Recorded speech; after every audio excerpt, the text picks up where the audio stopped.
ചില കഥകളൊക്കെ വീണ്ടും വീണ്ടും കേൾക്കുന്നത് നമ്മളെ കുറച്ചുകൂടി നിവർന്നു നിൽക്കാനായിട്ട് സഹായിക്കും.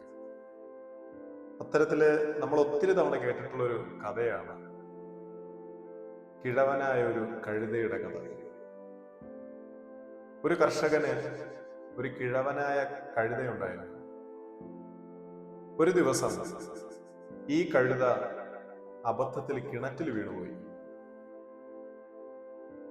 ഈ കർഷകൻ വന്ന് നോക്കുമ്പോ ഈ കിഴവനായ ഒരാരോഗ്യവുമില്ലാത്ത ബാധ്യതയായ ഈ കഴുതയെ കരയിലെത്തിക്കുന്നതിന് ധാരാളം കാശ് ചെലവാക്കേണ്ടി വരും.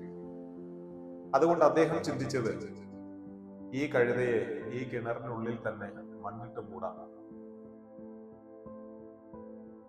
അദ്ദേഹം അയൽവാസികളായ ചിലരെയൊക്കെ സഹായത്തിന് വിളിച്ചിട്ട് ആ കിണറിലേക്ക് മണ്ണും ചെളിയൊക്കെ ഇട്ട് അദ്ദേഹം മൂടാനായിട്ട് തുടങ്ങി. കുറെ കഴിഞ്ഞപ്പോ അദ്ദേഹം കിണറ്റിലേക്ക് നോക്കി.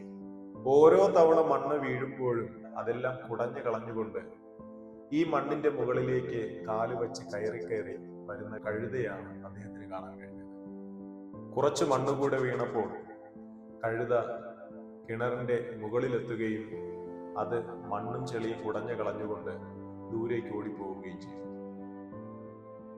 ഈ കഴുത നമ്മളെ പഠിപ്പിക്കുന്ന ഒരു പാഠമുണ്ട്.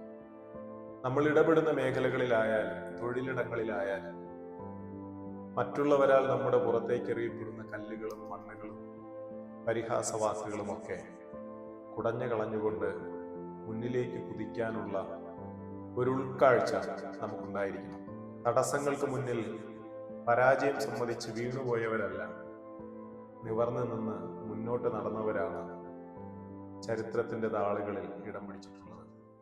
Thank you.